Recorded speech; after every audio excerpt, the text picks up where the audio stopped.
வணக்கம் and welcome நண்பா. இன்றைக்கான பதிவு என்னன்னு பார்த்தீங்கன்னா, சென்னை பனையூரில் வந்து பார்த்தீங்கன்னா, தமிழக வெற்றி கழகத்தோட தலைவர் விஜய் அவர்கள் வந்து பார்த்தீங்கன்னா, அவரோட கட்சிக்கான கொடியை வந்து அறிமுகம் பண்ணிட்டாரு. ஸோ அதை பற்றி தான் இந்த வீடியோவில் பார்க்க போகிறோம்.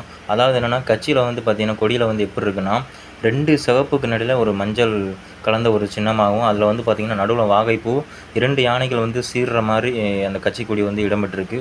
ஸோ உண்மையிலே இந்த கொடி வந்து பார்த்திங்கன்னா வேறு லெவலில் இருக்குது. ஏன்னா அவரோட வெற்றியை குறிக்கிறதுக்கான சின்னங்கள்லாம் நிறையா அதில் வந்து இடம்பெற்றிருக்கு. யானை வந்து பலத்தையும், வாகைப்பூ வந்து வெற்றியும் குறிக்குதுன்னு சொல்லலாம். ஏன்னா அந்தளவு வந்து அவங்க வந்து பார்த்து ரெடி பண்ண மாதிரி இருக்குது. ஸோ தேர்தல் ஆணையம் தான் அதோட கட்சியோட சின்னத்தை வந்து முடிவு பண்ணணும். பொறுத்திருந்து பார்ப்போம் அவருக்கு என்ன சின்னம் கிடைக்குதுன்னு சொல்லி.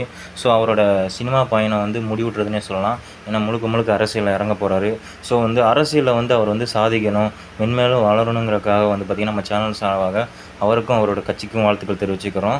ஸோ வந்து அவரோட பயணம் வந்து வெற்றி அடையணுங்கிறதுக்காக ரசிகர்களாக உங்களுக்கும் ஒரு வாழ்த்துக்கள் சொல்லிக்கிறோம். உங்கள் பயணமும் தொடரட்டும்.